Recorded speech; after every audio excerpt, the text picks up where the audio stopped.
वहीं लोकसभा में विपक्ष के नेता राहुल गांधी ने महाराष्ट्र चुनाव को लेकर आज जमकर निशाना साधा। राहुल गांधी ने, आपको बता दें कि कल जिस तरह से अपने संबोधन के दौरान कई सवाल खड़े किए थे। राहुल गांधी का सवाल है कि महाराष्ट्र में 5 महीने में 70 लाख नए वोटर कैसे बढ़े। इतना ही नहीं, राहुल गांधी ने यह भी आरोप लगाया कि शिरडी विधानसभा क्षेत्र में सिर्फ एक कॉम्प्लेक्स में 7,000 वोटर जोड़ दिए गए हैं। महाराष्ट्र के मुख्यमंत्री देवेंद्र फडणवीस ने कहा कि यह महाराष्ट्र का अपमान है और राहुल गांधी इसके लिए माफी मांगे। अब सवाल है कि क्या सच में शिरडी के एक कॉम्प्लेक्स में 7,000 वोटर जुड़े हैं। शिरडी से न्यूज 24 संवाददाता इंद्रजीत सिंह की पड़ताल देखिए। जितने 5 साल में ऐड हुए उससे ज्यादा 5 महीने में ऐड हुए, आखिरी 5 महीने में लोकसभा चुनाव के बाद। सर, एक बिल्डिंग है सर शिरडी में, एक बिल्डिंग में 7,000 नए वोटर एक बिल्डिंग में ऐड हुए सर। एक बिल्डिंग में 7,000 नए वोटर ऐड हुए सर। लोकसभा में विपक्ष के नेता राहुल गांधी ने वोटर लिस्ट में गड़बड़ी का मुद्दा उठाया और महाराष्ट्र का शिरडी सुर्खियों में आ गया। राहुल गांधी का दावा है कि शिरडी के एक कॉम्प्लेक्स में 7,000 नए वोटर जोड़े गए। इस सीट से राधाकृष्ण विखे पाटिल लगातार 8वीं बार चुनाव जीते हैं। शिरडी को पाटिल परिवार का गढ़ कहा जाता है। अब सवाल है कि राहुल गांधी को यह जानकारी कैसे मिली। क्या कांग्रेस ने चुनाव आयोग में इसकी कोई शिकायत की है?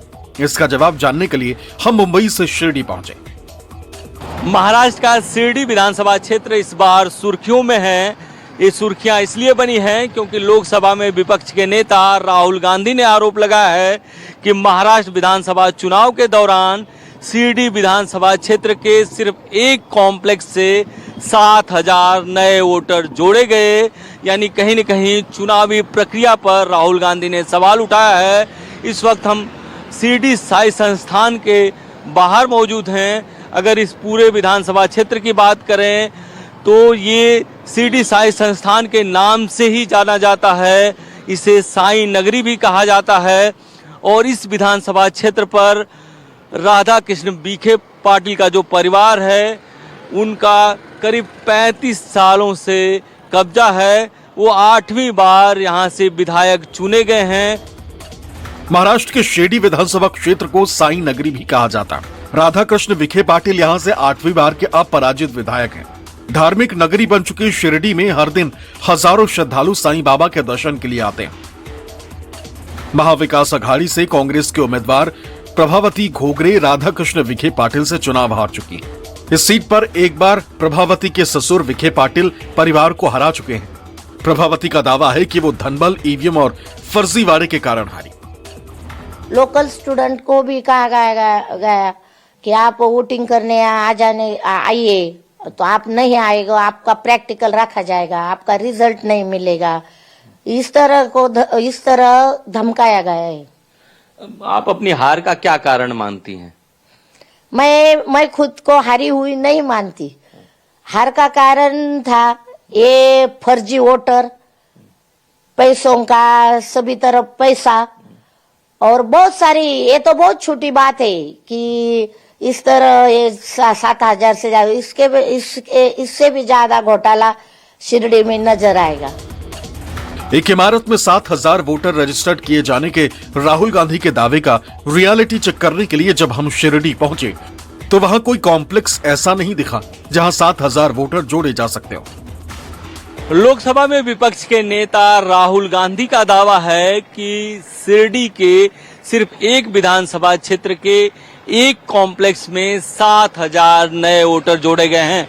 हमने शिरडी विधानसभा क्षेत्र के कई इलाकों का दौरा किया, लोगों से बात की, लेकिन कोई भी ऐसा कॉम्प्लेक्स नहीं दिखा जहां पर 7,000 वोटर हो सकते हैं या जोड़े जा सकते हैं।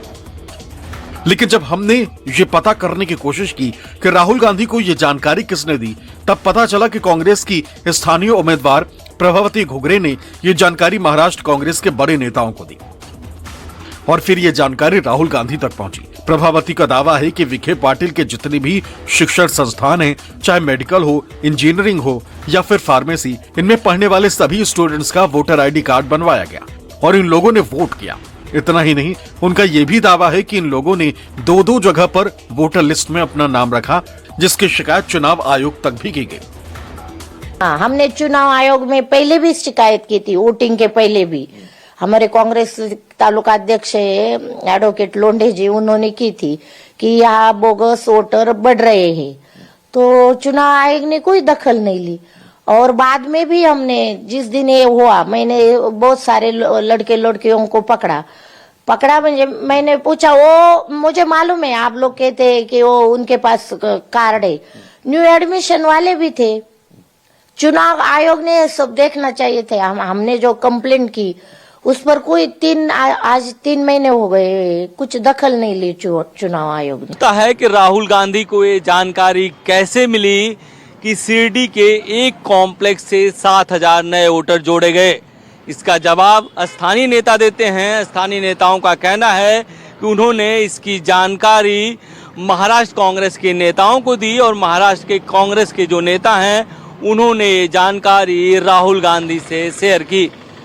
स्थानीय नेताओं का दावा है कि जो बीके पाटिल के शिक्षण संस्थान है वहां के वोटरों को जोड़ा गया और ये संख्या 7,000 नहीं बल्कि इससे भी ज्यादा हो सकती है। इस बार अहमदनगर जिले में एक सीट छोड़कर सभी सीटों पर बीजेपी और उसकी सहयोगी पार्टियों का कब्जा है। राधाकृष्ण विखे पाटिल का कहना है कि राहुल गांधी बचकाना बयान देते हैं और उनको यहाँ के नेता मिसगाइड करते हैं। कांग्रेस अपनी कमियां नहीं ढूंढती, जिसके कारण अहमदनगर जिले से कांग्रेस साफ हो गई। राहुल गांधी ने, मैं समझता हूं कि उन्होंने किसने उनको ये जानकारी दी मुझे मालूम नहीं है, लेकिन हमेशा की तरह लूज कमेंट करने का उनका जो स्वभाव है। अब सवाल है कि इस बारे में कानून क्या कहता है। कानून के मुताबिक अगर कोई बालिग छात्र या नौकरी पेशा शख्स घर से दूर किसी दूसरे शहर में रह रहा है तो वो दोनों ही जगहों में से जहां चाहे वोटर लिस्ट में नाम जुड़वा सकता है। अगर छात्र स्टेट, सेंट्रल या डीम्ड यूनिवर्सिटी में पढ़ाई कर रहा है तो वो उस शहर में भी वोटिंग के लिए रजिस्ट्रेशन करवा सकता है। इसके लिए जरूरी है कि वो जिस कोर्स में पढ़ाई कर रहा है वो 1 साल से कम का ना हो। अगर ये मान भी लिया जाए कि छात्रों का वोटर आईडी कार्ड बनवाया गया है तो क्या ये कानूनी तौर पर गलत है? बीजेपी के कार्यकर्ता कहते हैं कि राहुल गांधी का आरोप पूरी तरह से गलत है। जितने शिक्षण संस्थान विखे पाटिल परिवार के हैं, यहाँ से थोड़ी ही दूरी पर उतने ही शिक्षण संस्थान कांग्रेस नेता बाला साहेब थोरात के हैं। संविधान में वोट करने का सबको अधिकार है कि तो कोई किधर भी वोट कर सकता है। मैं अभी मेरे गांव होगा, लेकिन कुछ का काम की वास्ते इधर गांव में शहर में आया तो इधर मेरा वोट चुना के इधर वोट कर सकता हूँ।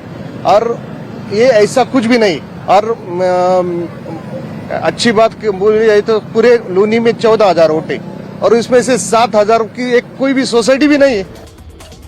महाराष्ट्र के मुख्यमंत्री देवेंद्र फडणवीस का कहना है कि राहुल गांधी को अपने बयान के लिए महाराष्ट्र की जनता से माफी मांगनी चाहिए, लेकिन विपक्ष की माने तो राहुल गांधी ने कुछ भी गलत नहीं कहा है। देवेंद्र फडणवीस लोकतंत्र का अपमान कर रहे हैं, क्योंकि राहुल गांधी जी ने बीजेपी को ये नहीं किया, प्रश्न किया ये क्यों चुनाव आयोग का सपोर्ट कर रहे हैं। राहुल गांधी जी ने कहा कि जो वोट बढ़े वो चुनाव आयोग उसका हिसाब दे, क्योंकि आखिरी दिन तक, क्योंकि 15 दिन पहले ये सब प्रोसेस बंद हो जाती है, लेकिन चुनाव आयोग ने आखिरी दिन तक वोटर लिस्ट में नाम इंक्लूड करते रहे। जिन्होंने 5 महीने के अंदर अंदर 48 लाख नए वोटर्स ऐड कर दिए, महाराष्ट्र उनको माफ नहीं करेगा। और महाराष्ट्र का हर जनता तो है ही, बच्चा पूछ रहा है कि लोकसभा से लेकर विधानसभा में 5 महीने में 48 लाख ऐड हो जाते हैं, जो 5 साल में 37 लाख हुए हैं अब तक।